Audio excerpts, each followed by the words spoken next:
eventually it becomes unusable as an instrument for devotional service. But as long as this thing works, I'm going to use it to learn as much as I can and do as much as I can, and ever expanding, ever increasing, ever higher and higher levels of devotional service. You know, anybody want to go along for that ride? Come on. But if that's not what you want, if you just want a peaceful, calm, boring, routine life, don't get near me, baby, because I'm not going to allow it. Oh, we've been 6 months in this country? Well, come on, let's get out of here. 3 months. I'm getting bored. Huh? That's how you learn. That's how you learn. By constantly breaking down your routines and your stuck, fixed ways of doing things, and clearing the decks and polishing everything and making it all bright and shiny and starting all over again from scratch. Yeah, that's how you do it. People are always complaining to me, well, why do we have to move again? I don't want to hear that. That's how you grow. You see? You want the secret of how to be advanced in spiritual life? That's it. But you have to be willing to do the work. You know? And we've gotten to the point, actually, where we're pretty good at it. You know? So the lesson in the moving process is the same as the lesson in the learning process, which is you have to be willing to clean everything up, pack everything up, organize everything, get it ready to hit the road, and then you go someplace brand new, you start all over again, build everything up and do it better this time. Don't make the mistakes you made the last time. I don't know how many times I've started over in music.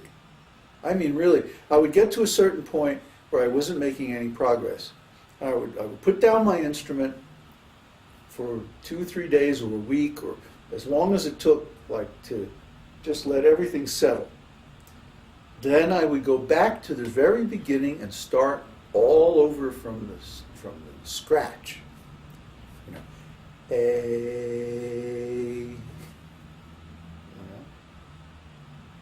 and learn everything again from the very beginning. I don't know how many times I did that in music.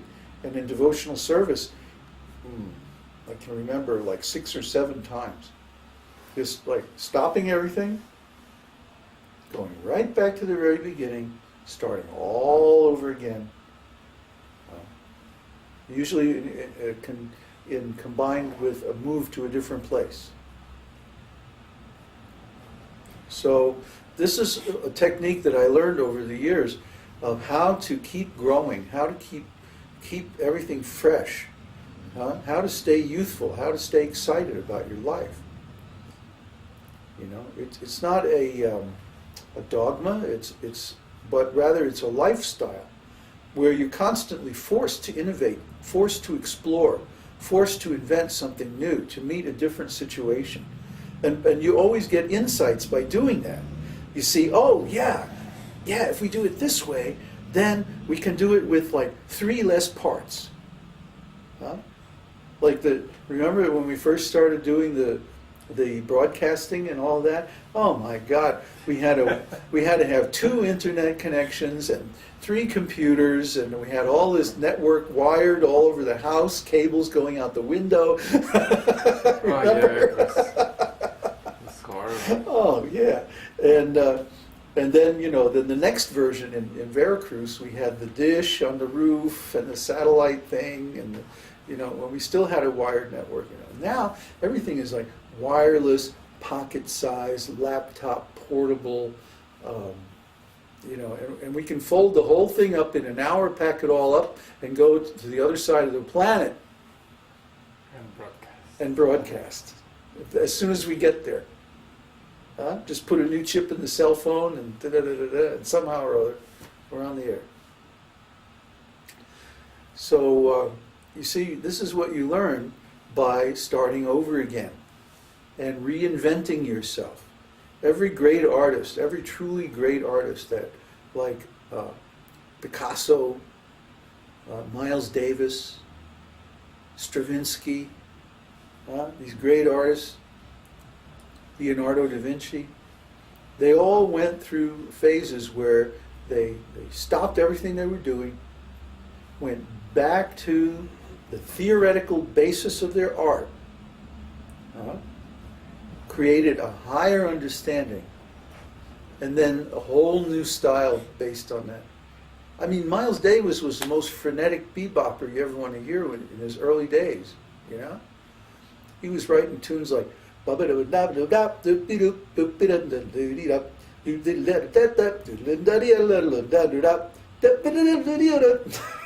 it was, you know, that's an actual tune that Miles Davis wrote when he was like 24 years old. Then he had his big realization, the birth of the cool, right? Less is more, you know? And he started writing tunes that went like, ba, dee dee da dee da da, ba da da da.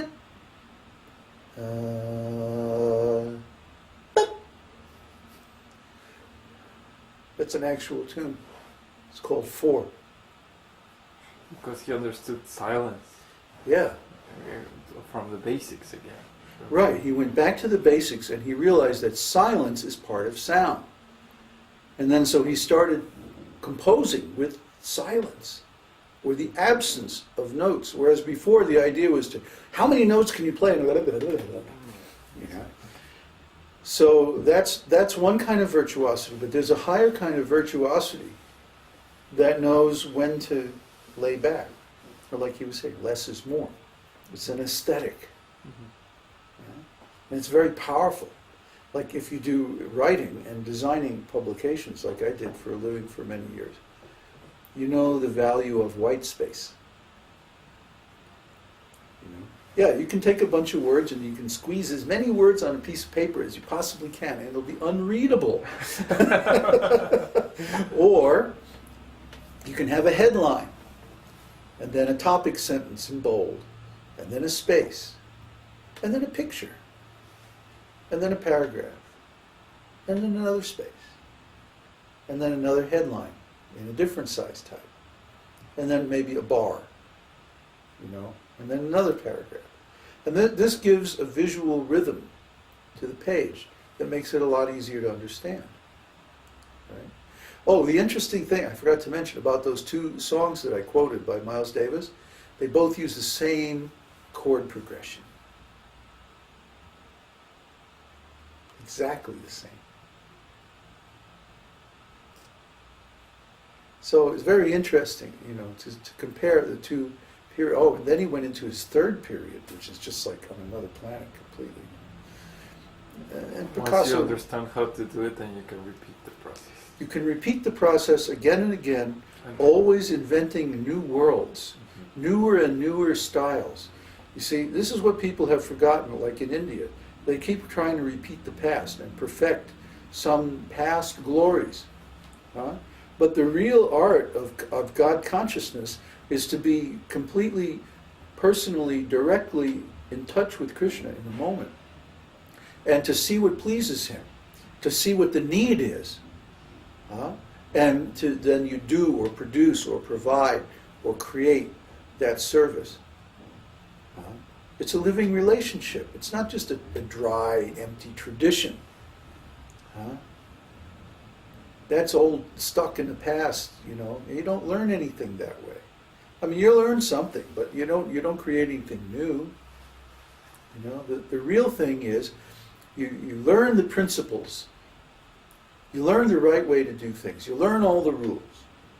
Then you learn how to break them. Like preaching, you have to adapt according to the circumstances. Very good example. Yeah.